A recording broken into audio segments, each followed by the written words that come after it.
নমস্কার বন্ধুরা, আর জি কুকিং চ্যানেলে আপনাদের সবাইকে স্বাগত। আজকে নিয়ে হাজির হয়ে গেলাম দারুণ টেস্টি মুখরোচক পাকা টমেটোর পরোটা রেসিপি নিয়ে, যেটা খেতে অসাধারণ লাগে। তো চলুন শুরু করা যাক। আমি এখানে 3টে পাকা টমেটো সেদ্ধ করে নিয়েছি। এখন টমেটোর খোসাগুলোকে ছাড়িয়ে নেব, আর টমেটোর খোসাগুলো ছাড়িয়ে নিয়ে মিক্সচার জারে দিয়ে আমি পেস্ট করে নেব। আপনারা চাইলে কিন্তু কাঁটা চামচ দিয়েও ম্যাশ করে নিতে পারেন, তবে মিক্সচার জারে দিলে কোনো গোটা বা শক্ত অংশ থাকবে না। মিক্সচার জারে দিয়ে সুন্দর মতো পেস্ট রেডি করে নিয়েছি। আর এখানে নিয়েছি আমি 400 গ্রাম ময়দা, 1 চামচ চিনি দিয়ে দেব, স্বাদ মতো দেব লবণ, আর দেব 1 চামচ পরিমাণে সাদা তেল। ময়দাটাকে খুব ভালো করে ময়ানটা করে নেব। বন্ধুরা, এইভাবে একদিন বানিয়ে দেখবেন টমেটোর পরোটা, অসাধারণ লাগে খেতে, কোনো তরকারি লাগবে না, অসাধারণ হয়। খুব ভালো করে ময়ানটা দিয়ে এখন টমেটোর পেস্ট অল্প অল্প করে দেব আর মাখিয়ে নেব। তবে আমি জল ব্যবহার করব না, টমেটোর পেস্টটাকে দিয়েই ময়দাটাকে আমি মাখিয়ে নেব। খুব সুন্দর মতো ময়দাটা আমি মাখিয়ে নিয়েছি। এখন এটা ঢাকা দিয়ে আমি 10 মিনিট রেস্ট রেখে দেব। 10 মিনিটেই ডোটা সেট হয়ে যাবে। আর এদিকে একটা বড় থালা নিয়েছি, দিয়ে দেব পেঁয়াজ কুচি। আমি এখানে বড় সাইজের একটা পেঁয়াজ কুচি দিলাম, 3টে কাঁচা লঙ্কা কুচি দিলাম। ঝালটা অবশ্যই যে যার স্বাদ অনুযায়ী দেবেন। আর দিয়ে দিলাম 1 মুঠো পরিমাণে ধনেপাতা কুচি।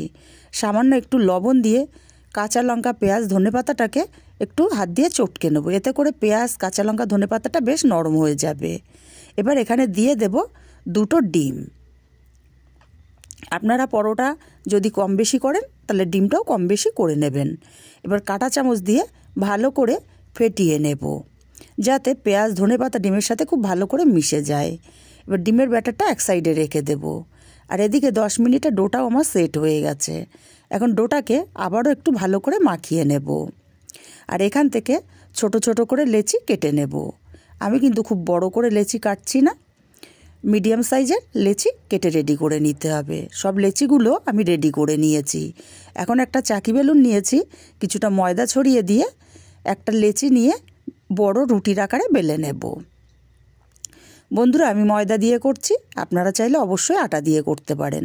তবে ময়দা দিয়ে করার জন্য কিন্তু পরোটাটা শক্ত হবে না, নরম তুলতুলে হবে। বড় একটা রুটি তৈরি করে নিয়েছি।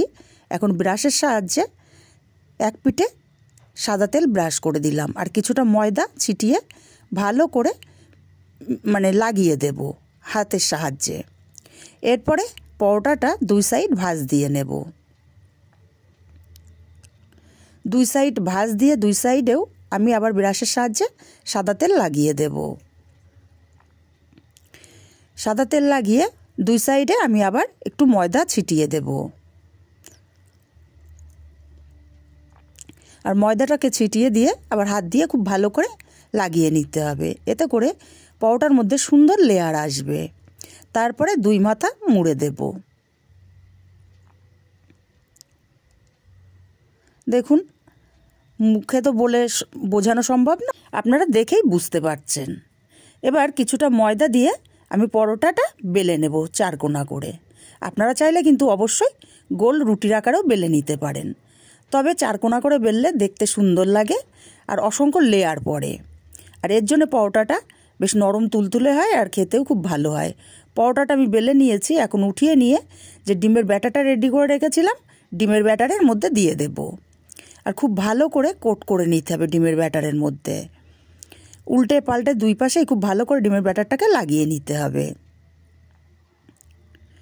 এবারে আমি একটা ফ্রাইং প্যান বসিয়ে দিয়েছি গ্যাসে, দিয়ে দেব কিছুটা পরিমাণে তেল। তেল এখানে কিন্তু খুব বেশি লাগবে না। তেলটা গরম করে আমি একটা পরোটা এখানে দিয়ে দেব। পরোটাটা আমি দিয়ে দিয়েছি, ক্যামেরাটা অফ ছিল দেখাতে পারিনি। এবার পরোটাটা উল্টে পাল্টে ভেজে নেব।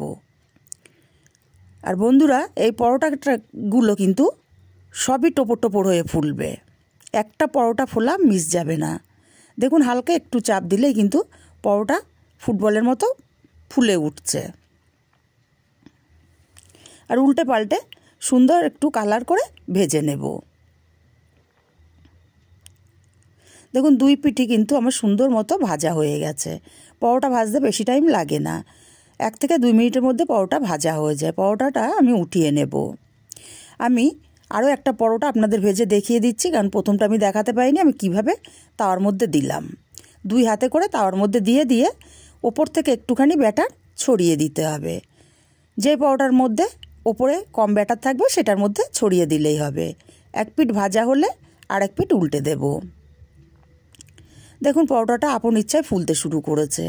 হালকা চাপ দিলে সম্পূর্ণ টোপর হয়ে ফুলে যাবে। সুন্দর মতো ফুলে উঠেছে। আর এইভাবে আমি সব পরোটাগুলো ভেজে নেব। দেখুন কত সুন্দর লাগছে না দেখতে, দেখতে যতটা লোভনীয় খেতে কিন্তু তার চেয়েও বেশি সুস্বাদু হয়। আমি এই পরোটাটাও উঠিয়ে নিলাম। আর একইভাবে সব পরোটাগুলো আমি ভেজে রেডি করে নিয়েছি। রেসিপিটা কেমন লাগলো কমেন্ট করে জানাতে ভুলবেন না। ভালো লাগলে কাছের আত্মীয় স্বজন বন্ধুবান্ধবের কাছে শেয়ার করতে ভুলবেন না।